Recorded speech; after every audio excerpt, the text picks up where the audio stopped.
flight lead is Lottie. We'd like to add our welcome to those you've already heard and welcome back those of you flying with us today from the British Airways Club and the One World Alliance. We're sure you'll want to maximise your rest on this overnight flight to London, so could we ask you to do two things to avoid any disturbance in flight. One is to ensure that your seatbelt is fastened over the blanket or duvet. That way, should the seatbelt signs come on in flight, we won't have to wake you to disturb you to ensure the seatbelt's fastened, because it is a mandatory check. Likewise, if you plug your devices into the aircraft system, when you settle down to sleep, these do need to be unplugged.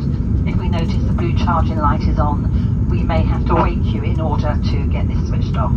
So we'd really appreciate your cooperation with this. If you lose your device down the side of your seat, then please don't try to retrieve it yourself. Ask one of us to help you and we'll be happy to do so. Once again, please ensure you don't make any video calls or phone calls in flight once you connect to our Wi-Fi. Other than that, if you take things out of the overhead locker, please bear in mind it may have moved and could fall out. And we just wish you a safe and enjoyable flight. If there's anything we can do to make your flight more comfortable, let us know. And if we can do it, we'll do our very best to help you.